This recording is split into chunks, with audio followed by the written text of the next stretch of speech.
Bom, feliz de estar aqui com vocês hoje e vamos compartilhar um pouco da palavra de Deus. Se você quiser, você pode já abrir sua Bíblia em João capítulo 14, vai ser o texto que nós vamos meditar hoje.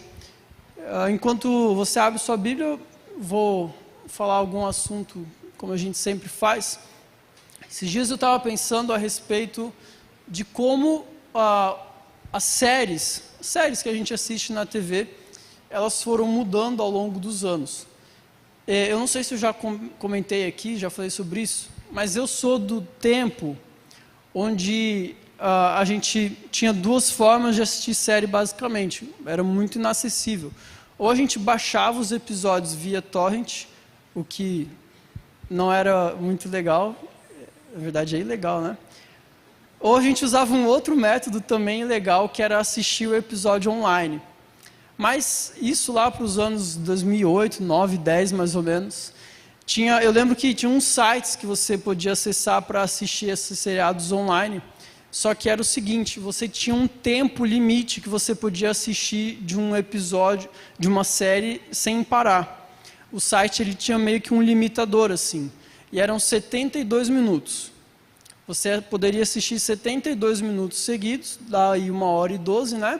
E aí você tinha que fazer uma pausa de meia hora para poder voltar a assistir. Tem alguma coisa a ver com IP, essas coisas. Enfim, eu nunca fui muito tecnológico, então eu nunca descobri um jeito de burlar esse sistema. Então, eu lembro, eu e minha irmã, a gente assistia algumas séries desse jeito. A gente começava a assistir uma série, aí no meio ou quase na parte final de um episódio, que provavelmente estava em algum momento do clímax do episódio, assim, a gente tinha que parar, esperar meia hora e ficava, cara, o que será que vai acontecer? Aí passava meia hora, a gente voltava para assistir o final desse episódio, mais um episódio inteiro e mais o começo do próximo episódio. Aí esperava mais meia hora, ou se você já estivesse cansado, você ia para o dia, ia dormir, no dia seguinte você continuava. E um outro detalhe sobre as séries antigamente é que elas eram mais longas. Elas tinham mais temporadas, mas também mais episódios. Tem algumas séries que eu e G a gente gosta de assistir junto, eu gostava, né? Que eram sempre assim, 22 episódios por temporada, uma série que tem 7, 8, 9, 10 temporadas. Incrivelmente, Grey's Anatomy sobreviveu quantas? 20 temporadas com 22, 20 episódios. E hoje em dia, as séries mudaram um pouco. Primeiro, porque é muito mais fácil, acessível e rápido você assistir uma série. Se você tem um streaming, se você assina, você consegue assistir a série aonde, o horário que você quiser, o tempo que você quiser, e isso é muito mais fácil. Mas também, as séries mudaram o formato de lançamento. É claro que algumas séries específicas, tipo os Anéis de Poder, Anéis de Poder, ela demora muito para lançar, geralmente um episódio por semana, não sei se é assim ainda, ou lança tudo de uma vez. Algumas séries muito específicas seguem essa regra, mas no geral, as séries hoje em dia elas são curtas, elas lançam tudo de uma vez, e os episódios também. É raro você ver uma série em que o episódio tem 1h, 50 minutos. Hoje em dia a maioria é 20, 30 minutos. Mas não só isso mudou. Mudou também os conteúdos das séries. Então mudou a forma de ver, mudou a forma de apresentar, mas também o conteúdo das séries mudaram. Lá no início dos anos 2000, as séries elas tinham algo muito claro. Hoje ainda tem um pouco, mas muito mais sutil. Geralmente você tinha as pessoas ideais da série, os personagens principais eram sempre muito bonitos, lindos, sarados, e a vida deles era maravilhosa, eles eram cheios de dinheiro e tudo dava certo para eles. Quando não dava, em algum momento isso ia se arrumar. Hoje em dia, as séries elas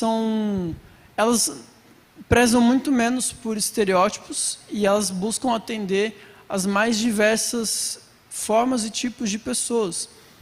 Isso é muito interessante, quando a gente para analisar o contexto que a gente vive, e o que as pessoas esperam a respeito do mundo, o que elas pensam sobre o mundo hoje. A proposta hoje é falar sobre pessoas desesperadas por autenticidade, e eu vejo que tudo ao nosso redor aponta para aquilo que nós estamos vivendo, e eu acho que as séries são um bom termômetro para isso. As nossas séries hoje em dia, elas buscam falar sobre uma vida autêntica, sobre você se aceitar do jeito que você é e você viver uma vida que te agrade, do jeito que for melhor para você. E quando nós vamos tentar conectar essas histórias, essas coisas, com algumas coisas a respeito da palavra de Deus que a Bíblia nos mostra, eu fiquei, ao longo dessa semana, e na verdade há alguns anos atrás, eu ouvi uma pregação sobre esse mesmo texto que me intrigou um pouco, porque Jesus, ele era um cara diferente de tudo que a gente já viu, já ouviu falar. E Jesus tinha um grupo de seguidores muito interessantes, chamados discípulos. A gente chama de discípulos as pessoas que seguiam a Jesus. E esse grupo de pessoas, esse grupo de jovens, eles passaram algumas circunstâncias na vida deles que são dignos de uma série, The Chosen, para quem não conhece. Mas de verdade, os discípulos passaram por algumas circunstâncias na sua vida, algumas aflições, algumas ansiedades, alguns momentos de desespero. E eu gostaria de refletir um pouco hoje sobre como Jesus mudou a vida desses homens, mas também como Ele pode mudar a nossa. Nós vamos meditar um texto no livro de João, e o livro de João, por si só, é um livro muito interessante. Nós temos na Bíblia 5 evangelhos, caso você não tenha muita familiaridade com a Bíblia. Os 5 evangelhos são Mateus, Marcos, Lucas e João. E João é o mais diferente de todos eles. Primeiro porque João ele se propõe a escrever o seu evangelho de forma a apresentar a vida de Jesus de um modo onde aqueles que não creem possam, pela fé, reconhecer em Jesus o Filho de Deus, o nosso Senhor. Então, todo o livro de João ele é escrito para apontar Jesus como sendo Deus, sendo Filho de Deus. Você vai ver que João fala sobre Jesus ser o verbo que estava desde o princípio, que através dele todas as coisas foram feitas. Jesus, ele veio para um povo que não o recebeu. Jesus realizou muitos milagres demonstrando o seu poder e que de fato ele era o enviado por Deus. E no livro de João, nós vemos talvez a caminhada mais conflitante dos discípulos e de assuntos também. O Evangelho de João ele é marcado por temas conflitantes. Vai falar sobre luz e trevas, sobre amor e ódio, sobre aquilo que é de baixo e aquilo que é de cima, sobre vida, sobre morte, sobre verdade e mentira. Em todo tempo o texto de João nos apresenta contrapontos. E quando a gente vem aqui para mais perto do João capítulo 14, tem algumas coisas acontecendo. Jesus caminhou por essa terra e ele foi, como eu disse, ele foi realizando esses milagres para que as pessoas soubessem que ele é o Filho de Deus e crescem nele como Filho de Deus. E esse grupo de jovens, nunca se esqueçam disso, os discípulos eram jovens. Esse grupo de jovens que o seguia, eles estavam, como eu disse, literalmente vivendo uma vida, era um seriado. E eu fico pensando na cabeça deles. A pergunta talvez que mais se passasse era o que vem a seguir. Porque com Jesus as coisas pareciam ser meio inesperadas assim. Ao mesmo tempo que ele estava, como eu disse, o Evangelho de João nos mostra isso. Ao mesmo tempo que ele faz um milagre para multidões, ao mesmo tempo que ele cura um cego de nascença, logo em seguida ele entra numa discussão teológica com alguns mestres da época e daquilo que parecia ser um milagre, uma maravilha, do nada vira um motivo para perseguição e para quererem matar ele. E os discípulos estavam vivendo tudo aquilo de uma forma muito intensa. E eles chegam aqui a partir do capítulo 12, 13, principalmente um pouquinho aqui no 12 mesmo, Jesus, ele está vindo para Jerusalém, perto já de cumprir o seu tempo, e ele tem um tempo com os discípulos, na ceia, e nessa ceia a gente descobre a iminente traição de Judas, ou seja, um daqueles homens ia trair Jesus, e logo em seguida, aquele que parecia ser um dos discípulos mais próximos de Jesus, é apontado como alguém que o negaria 3 vezes. Então veja, ao mesmo tempo que tudo parecia muito, muito maravilhoso, também era um puro caos na vida desses discípulos. E eu não sei você, mas tanta instabilidade, vamos assim dizer, ou aparente instabilidade, gera nos corações de qualquer pessoa, 2000 anos atrás ou até hoje, incertezas, aflições e ansiedades.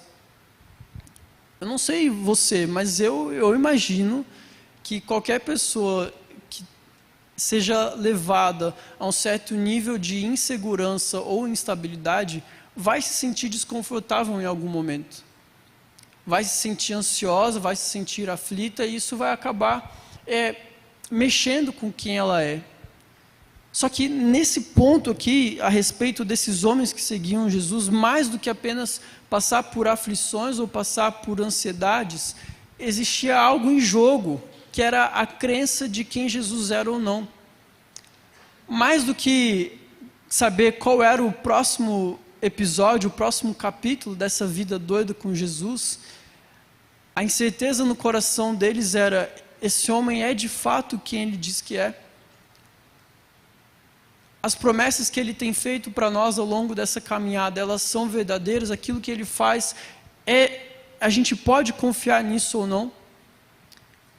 E a verdade é que, quando nós nos deparamos com esses momentos de aflição e de inseguranças, o que mais vem no nosso coração são dúvidas. E aí, a gente começa a se fazer algumas perguntas. A primeira, e o que eu queria falar assim, a respeito dessas dúvidas, dessas aflições, dessas ansiedades que sondam o nosso coração, é que isso é um motivo real e justo de preocupação. Afinal, eu não sei quantos de vocês sabem, mas segundo a OMS, o Brasil é o país com a maior prevalência de transtornos de ansiedade no mundo. São mais de 18 milhões de brasileiros que sofrem com isso atualmente. Nós vivemos em um tempo de ansiedade, no nosso país mais ainda. E eu acho que assim como esses discípulos aqui nesse momento, talvez as nossas perguntas hoje giram em torno de quem vai nos livrar das nossas aflições. Onde nós vamos encontrar segurança para as nossas ansiedades? Onde a gente vai encontrar repouso para o nosso coração? Mas não para só por aí. Quando nós olhamos a realidade da vida hoje, quando nós olhamos para as pessoas, olhamos uns para os outros, tem algumas coisas que o nosso coração anseia. E uma delas é a autenticidade. A autenticidade é a qualidade de ser verdadeiro, de ser genuíno e de ser real. E é um fato que no meio de tantas inseguranças, qualquer coisa que seja real e verdadeiro, traz conforto para o nosso coração.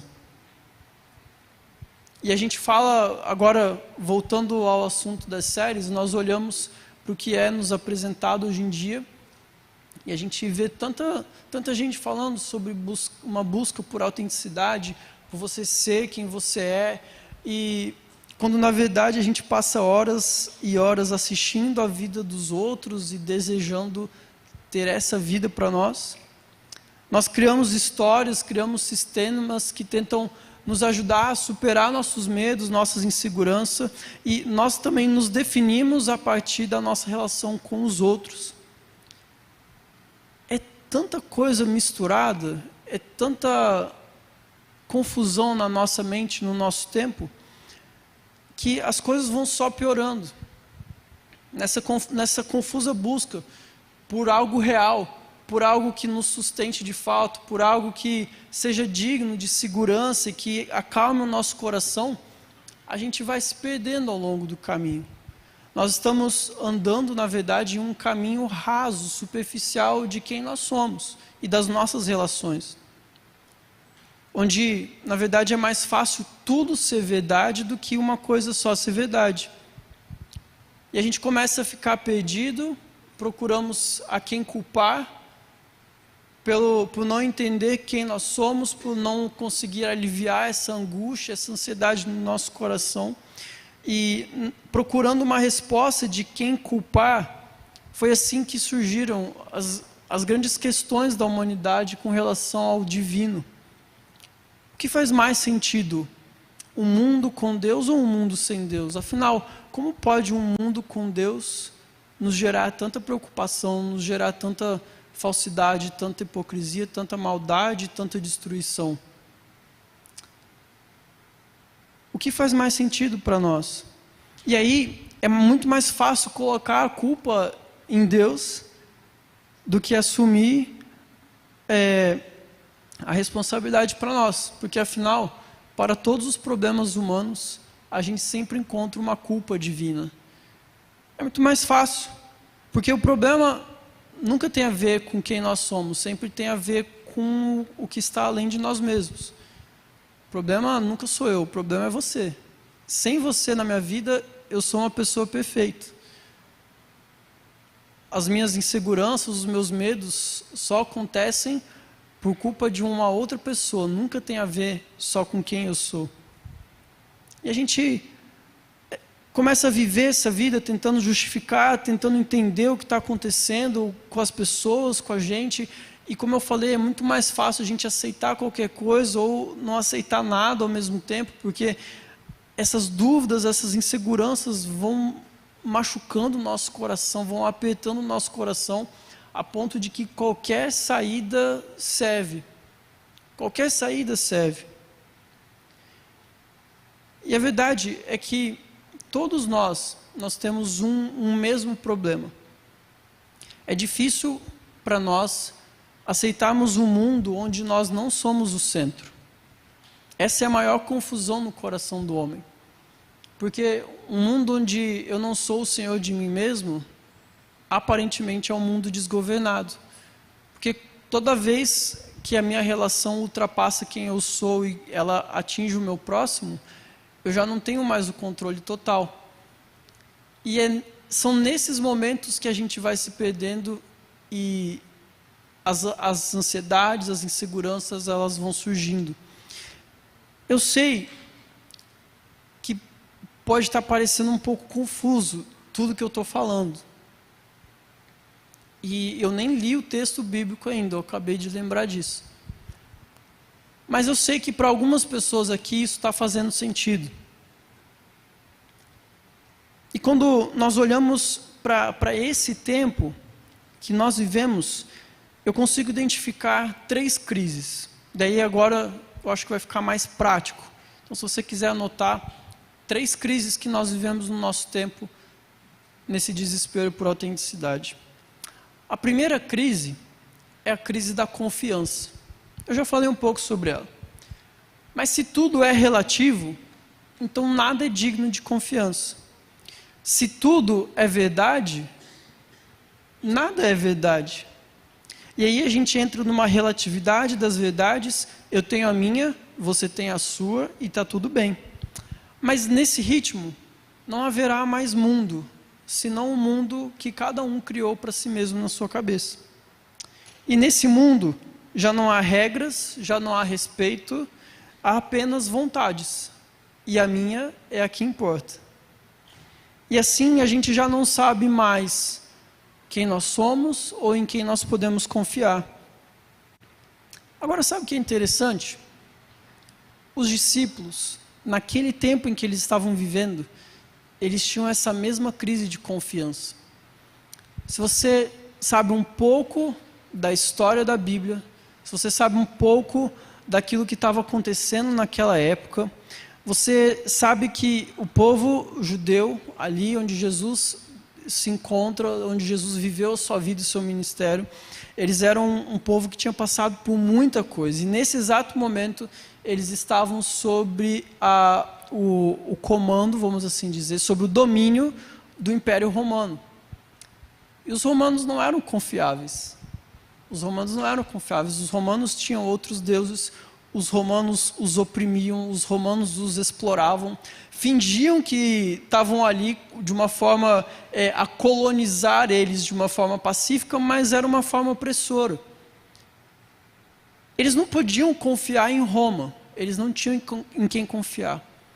Os governantes judeus que Roma estabeleceu tampouco eram confiáveis, porque eles estavam ali em prol de Roma e não em prol do povo. Então os discípulos olhavam para os seus governantes e não tinham em quem confiar. Mas ao mesmo tempo, eles falavam assim, não, vamos então buscar uma resposta na religião. Vamos buscar uma resposta no sagrado, porque talvez o sagrado nos ajude. E aí eles foram atrás dos religiosos da época. Mas quando a gente olha para a vida dos religiosos daquela época, era tanta hipocrisia. Tinha rito, tinha rigor, mas não tinha vida, não tinha amor, não tinha compaixão. Esses homens eram hipócritas. Eles eram raça de víboras. Eles não eram confiáveis. Talvez vamos confiar em algumas pessoas do nosso meio que são inteligentes, possam nos dar alguma saída, mas esses caras, tipo Mateus, eles estavam lá para explorar o povo. Zaqueu estava explorando o povo em vez de ajudar, eles não eram pessoas confiáveis. Então, em quem nós devemos confiar? Em quem se vende em troca de liberdade? Em quem nós devemos confiar? Em quem rouba no lugar de promover justiça? Em quem nós vamos confiar? E eu te pergunto, em quem você vai confiar no tempo de hoje? Você vai confiar em quem? Nos nossos governantes que roubam o povo? Você vai confiar nas celebridades que, enquanto nós admiramos e achamos o máximo, eles ignoram completamente a nossa existência enquanto gastam o seu dinheiro e a vida, um dinheiro que a gente deu para eles, vamos assim dizer, se rendendo à Babilônia, porque é isso que a gente está vivendo nesse tempo. Vocês estão acompanhando o que está acontecendo no mundo das celebridades, e o que a gente viu, o absurdo que a gente viu é a pura vivência da Babilônia em pessoas que a gente acha o máximo. Quem que a gente vai confiar? Tentam vender uma imagem de quanto mais transparente, e esse é um texto muito interessante de um livro chamado Sociedade da Transparência, porque nessa busca por confiar em algo verdadeiro, nessa busca por ter a quem olhar, a nossa sociedade de hoje vive algo muito específico. Quanto mais transparente, mais verdadeiro eu sou. Quanto mais explícito, mais verdadeiro eu sou. E aí a gente vê a bagunça que está nas nossas músicas, nas manifestações artísticas. Acham que o que é explícito é verdadeiro. E aí esse autor desse livro, ele diz, tentam vender uma imagem de quanto mais transparente, mais verdadeiro. Afinal, a gente está buscando algo verdadeiro para se confiar. Por isso a nossa cultura atual é tão explícita. Aí eu vou adicionar um mas transparência e verdade não são idênticos. A verdade é uma negatividade na medida em que se impõe declarando tudo mais como falso. Mais informação ou acúmulo de informações por si só não produzem qualquer verdade. Faltam-lhes direção, saber e sentido. Então, a nossa sociedade é uma sociedade que luta contra coisas negativas. Então, ao momento em que nós apresentamos algo digno de se confiar ou falamos que isso é uma verdade, se for em desacordo com o que para o outro é verdade, então está errado, porque tudo tem que ser verdade porque tudo é transparente e tudo é verdadeiro. Só que ninguém vive assim. Ninguém vive assim. Isso, na verdade, é uma pura instabilidade e é impossível confiar em algo tão frágil como a transparência e o explícito dos nossos tempos. Então a gente tem a crise da confiança. Assim como os discípulos tinham, nós também temos. Mas a gente tem uma segunda crise, que é a crise do propósito. Por que nós vivemos? Por que nós estamos aqui? E aí eu penso os discípulos, por que nós estamos andando há 3 anos com esse homem? Qual que é a razão disso tudo? Porque aparentemente estava tudo indo bem. Estava tudo indo bem. Ele estava, ok, tem umas perseguições, mas a gente tem visto milagres, tem visto coisas boas. Só que agora acabou de acontecer, ele vem para a gente e fala que ele vai ser traído, que ele vai ser negado e que ele está indo a caminho da morte. Que propósito tem em tudo isso? Por que Jesus precisa morrer? Se ele é tão poderoso assim, se ele é o Filho de Deus, se ele é o Messias, por que ele precisa morrer? Eu começo a imaginar a cabeça desses discípulos ali reunidos, e mais especificamente Pedro. Vocês sabem que Pedro é emblemático na Bíblia. O que será que ele viu em mim? O que será que ele vai fazer com tudo isso? Será que ele está juntando Roma, ele está juntando romanos, está juntando as legiões aqui, para que se concentrem todos juntos e a gente mate todos eles, e aí ele vai virar o rei aqui, vai restaurar a nação de Israel, e vai virar rei, e vai acabar com o domínio do Império Romano? Será que ele está fingindo que vai morrer, só para poder dar um golpe de Estado nessas pessoas? Qual que é o propósito de Jesus aqui? Ou será que ele vai causar uma grande reforma religiosa no nosso tempo e vai acabar com os fariseus? O que será que Jesus está fazendo aqui? E aí, eu começo a pensar em nós, no nosso tempo. Porque todas essas instabilidades, todas essas inseguranças e as ansiedades do nosso coração trazem à tona esse tipo de pergunta. Por que a gente está aqui? Qual que é o propósito da nossa vida? Qual que é o propósito da minha vida? Porque eu tento buscar algo confiável, eu tento buscar algo que me dê uma certa segurança, eu tento buscar uma estabilidade para o meu coração, eu tento buscar algo que seja genuíno e verdadeiro, mas eu não sei, está tudo muito confuso. Existe algo para a minha vida?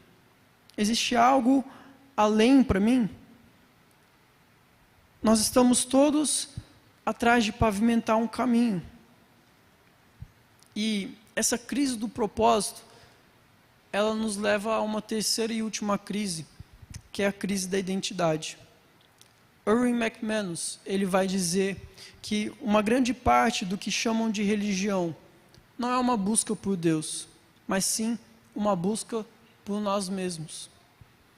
E essa crise de identidade, ela vem com a pergunta afinal: quem nós somos? Porque eu não soube responder em quem confiar. Eu não soube responder o que eu estou fazendo aqui. Então eu já não sei nem mais quem eu sou. E o povo daquela época, se você separar um pouco para analisar a história de Israel, depois que eles voltaram do exílio, eles nunca mais foram os mesmos. Nunca mais foram os mesmos. Antes de Jesus vir a essa terra, antes de Jesus vir a esse mundo, eles passaram 400 anos sem nenhuma palavra profética, 400 anos sem manifestação divina, 400 anos sem ouvir a voz daquele que deu voz e deu forma para um povo que ele chamava de seu. E aí surgiu toda essa confusão, vários grupos surgiram e quem nós somos, afinal? Nós somos judeus? Nós somos israelitas? Nós somos zelotas? Nós somos fariseus? Nós somos saduceus? Nós somos uma colônia romana? Afinal, quem nós somos? Pescadores? De homens ou de peixes? Impostores? Cobradores e devedores? Quem nós somos?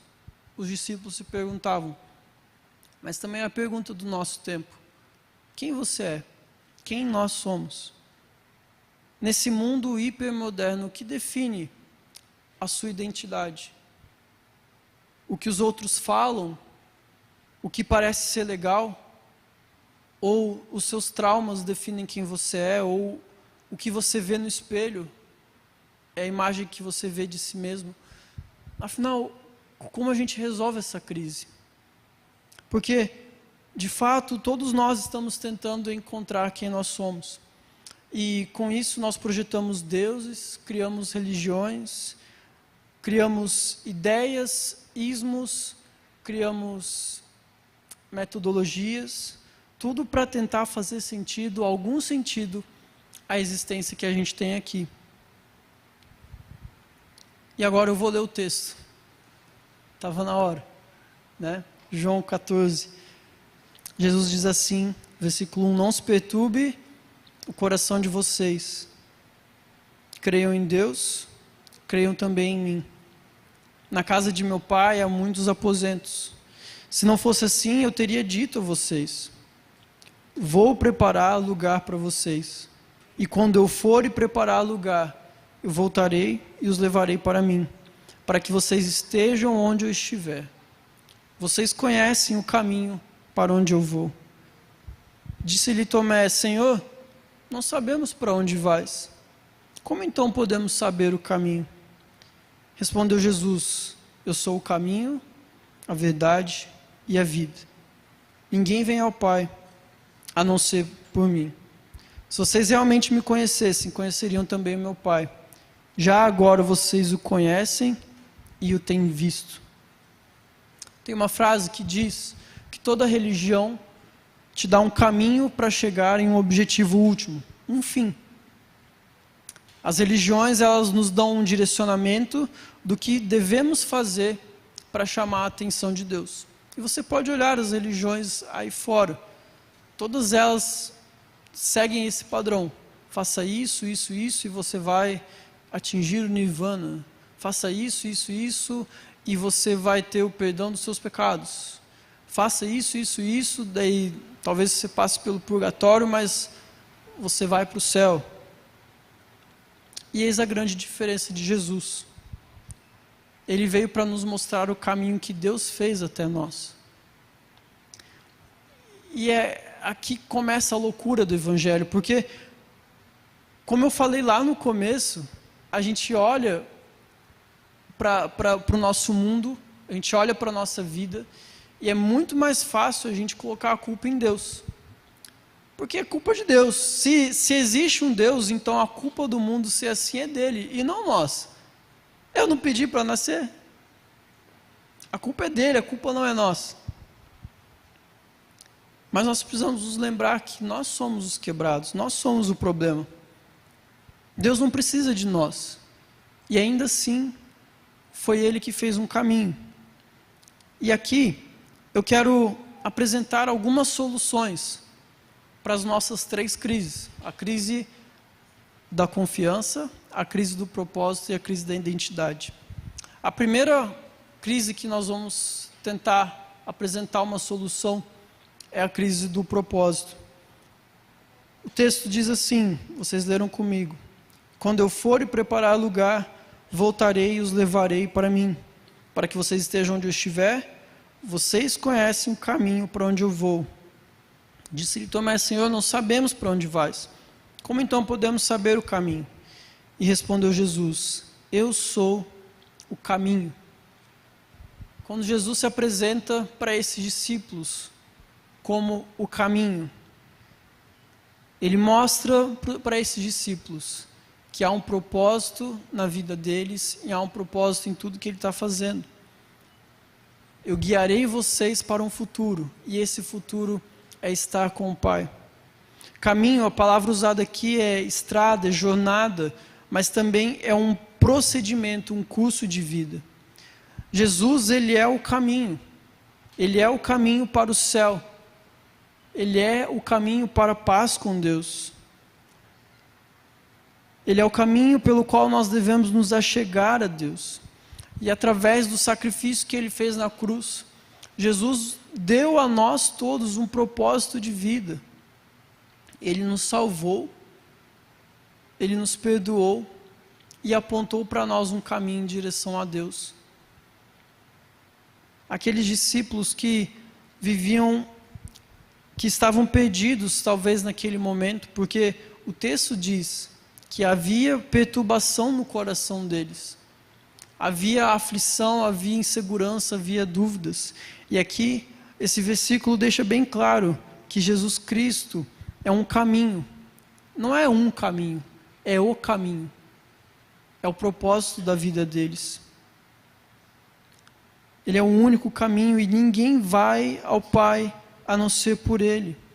O caminho para Deus não se passava por cumprir rituais, não se passava por ser obediente aos 10 mandamentos. O caminho para Deus não se passava por ser membro de uma igreja. O caminho para Deus não se passava por cumprir ritos e sacrifícios. O caminho para Deus é Jesus Cristo. Hoje muitos dizem que não importa o que você crê, desde que seja sincero no seu coração. Dizem que todas as religiões têm algo de bom e que todas conduzem ao céu. Mas Jesus disse: ninguém vai ao Pai a não ser por mim. Só existe um caminho, e esse caminho é Jesus Cristo. Para toda crise de propósito, para todo senso perdido de direção, para aqueles que não sabem para onde vão, para aqueles que não sabem o que o futuro aguarda, Jesus se apresenta dizendo: não se perturbe o coração de vocês, eu sou o caminho, eu dou a vocês propósito, eu dou a vida de vocês sentido e direção. Mas Jesus também diz que Ele é a verdade, e a verdade vem para resolver a nossa crise de confiança. Afinal, todos nós fomos feitos para ter significado, para ter sentido.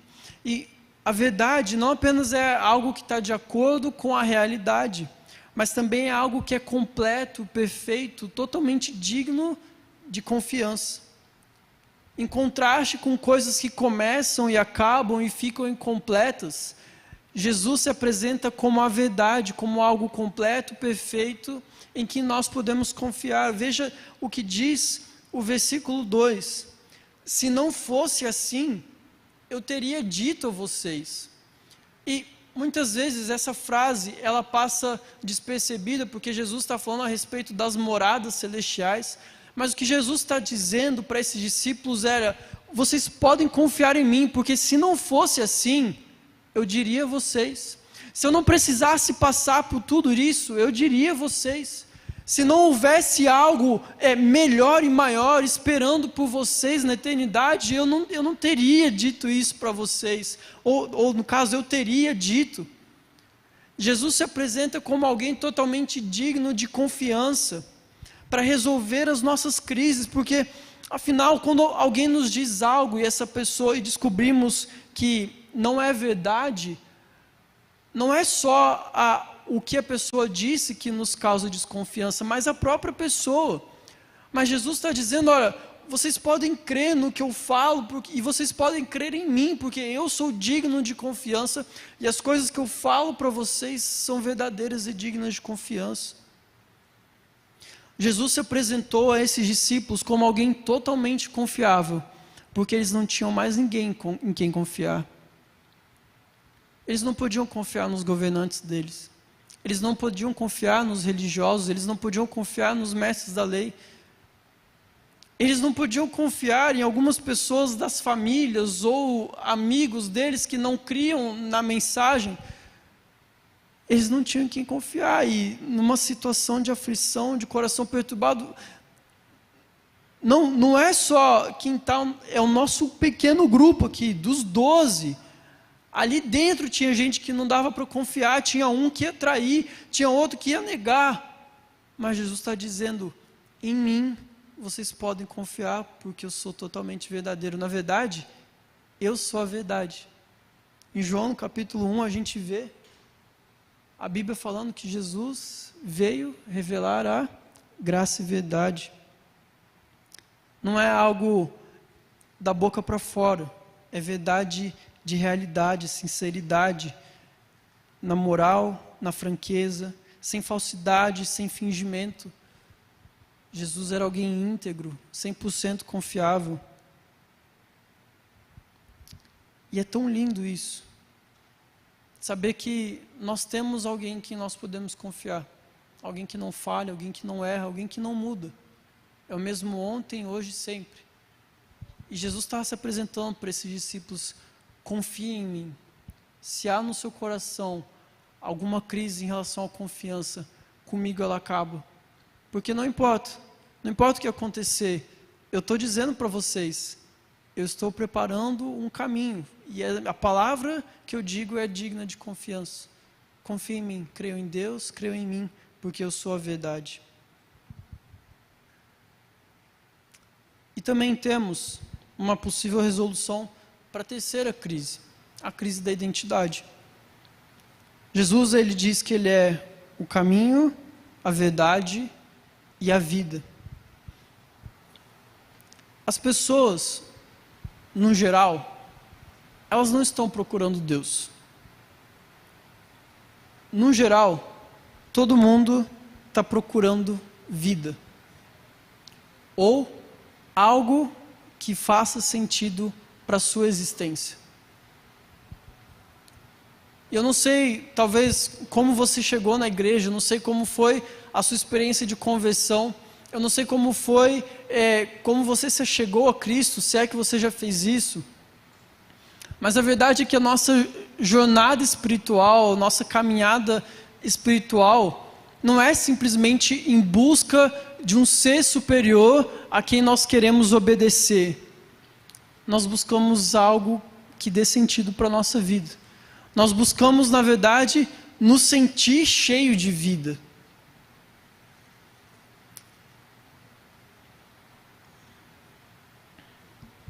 As pessoas estão procurando vida porque elas sabem que algo está errado com a vida delas. Há algo que está faltando na vida delas.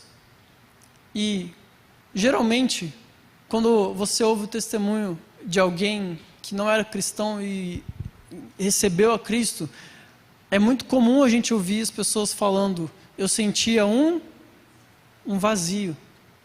Eu senti um vazio na minha vida. Então as pessoas, no geral, elas não estão procurando Deus. Elas estão procurando preencher um vazio, falta de vida no seu coração. E aqui Jesus se apresenta a esses discípulos e reforça a eles dizendo, eu sou o caminho, eu sou a verdade, eu sou a vida.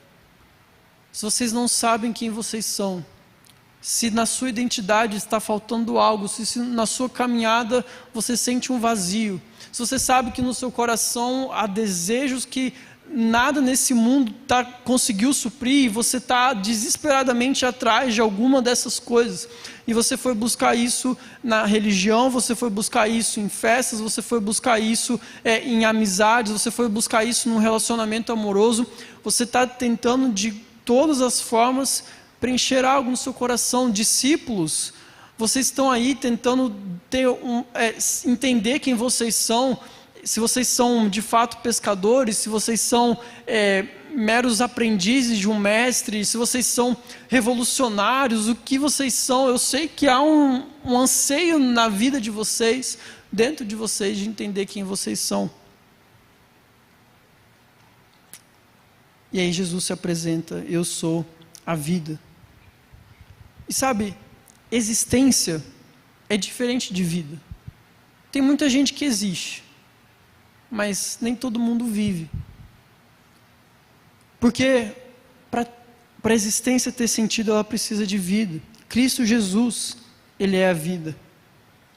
E, sabe, eu estava pensando a respeito disso, de como entender o que é se sentir cheio de vida. O que é entender você entender quem você é e se alegrar com isso. E aí vou ter que falar do meu filhinho.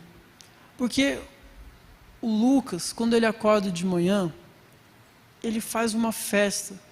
E geralmente ele acorda com a mãe dele e ela leva ele lá para o trocador para tirar o pijama. E é tão bonito ver um amor que existe entre os dois.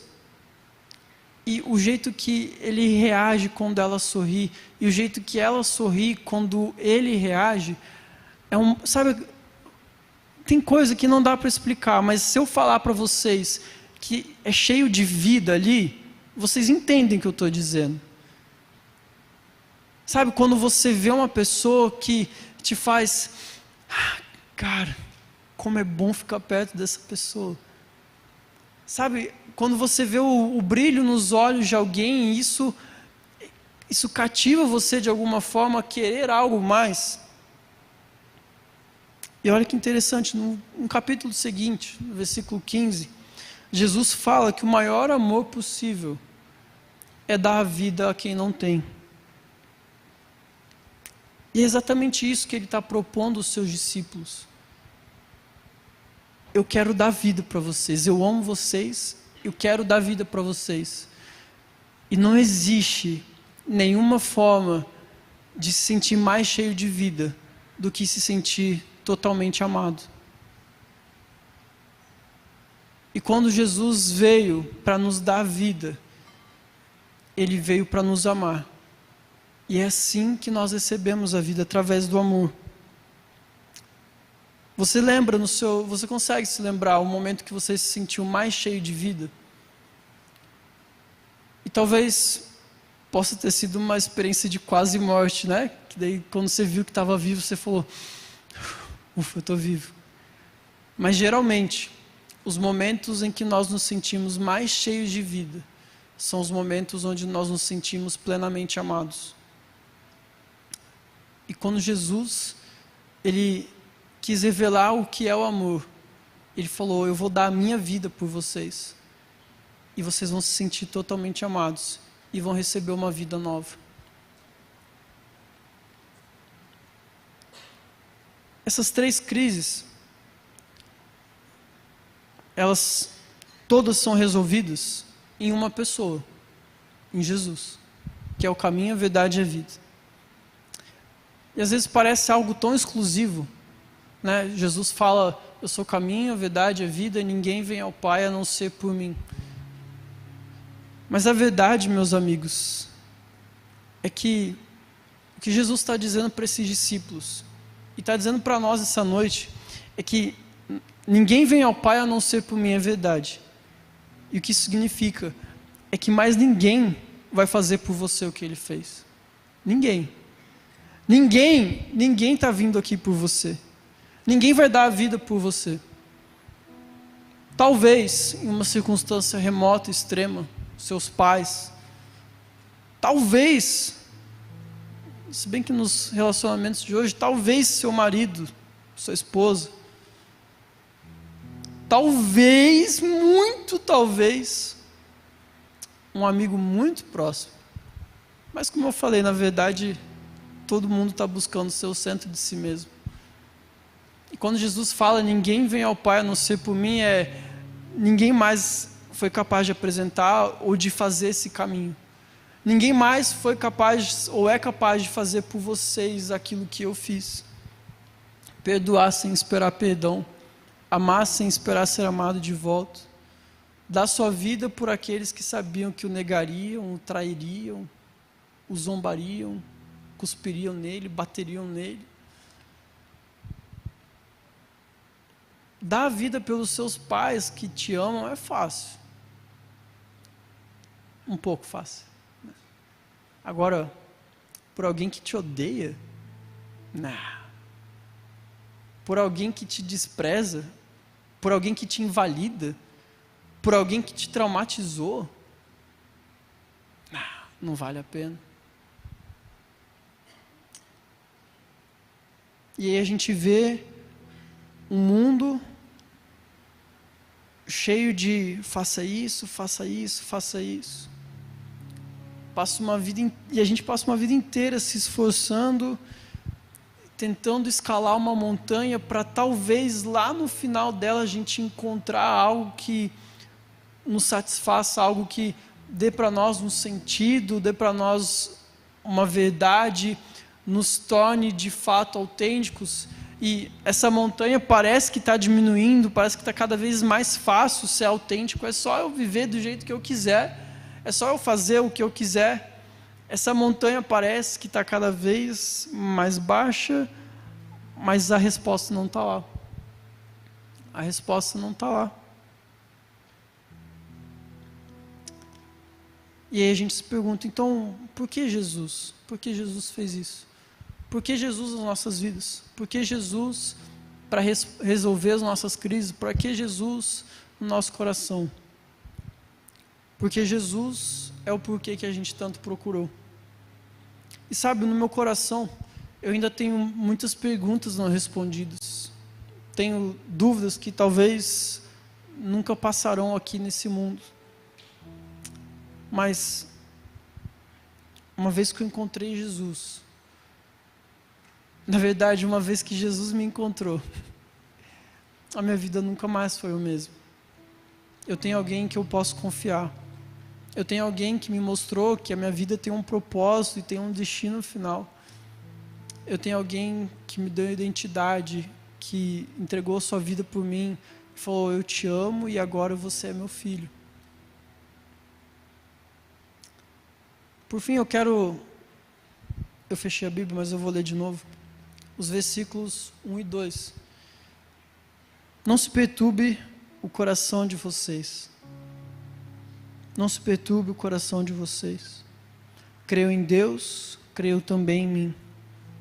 Na casa de meu pai há muitos aposentos. Se não fosse assim, eu teria dito a vocês, eu vou preparar um lugar para vocês. Essa é uma afirmação que para nós, ela é reconfortante. Porque o lar, a casa, os aposentos, geralmente é um lugar onde nós somos amados, independente das nossas capacidades ou independente dos nossos bens. É um lugar onde nós somos amados pelo que nós somos e amados até o fim. Onde jamais nós somos esquecidos e sempre bem-vindos. Jesus, ele apresentou, contou a história a respeito desse pai em alguns outros momentos. Ele contou como que é a história da casa do pai. Não sei se você lembra da parábola do filho pródigo. Era uma casa próspera, era uma casa alegre, uma casa feliz. Mas era uma casa que tinha amor, era uma casa que tinha um pai que esperava. Independente de como a pessoa estava, independente de como o filho veio até ele. Era uma casa que tinha amor, uma casa que tinha acolhimento. E essa é uma ideia sobre o céu e sobre o nosso relacionamento com Deus. É um lugar onde é preparado para nós, para ter um relacionamento onde nós somos totalmente amados, independente de quem somos. Somos totalmente amados, independente do que fizemos, do que viemos. É um lugar onde pessoas estranhas se encontram, cada um com sua história, e ali a plenitude de vida, a plenitude de propósito, a plenitude de verdade. Sabe, eu não estou sendo leviano, mas se você busca um remédio para a sua ansiedade, creia em Jesus. Se você busca uma solução para a crise no seu coração, creia em Jesus. Ele falou, creio em Deus, creiam também em mim. Tem uma casa que espera vocês, uma casa onde vocês são totalmente amados, uma casa onde vocês são totalmente recebidos, onde vocês encontram com a verdade e com quem vocês são.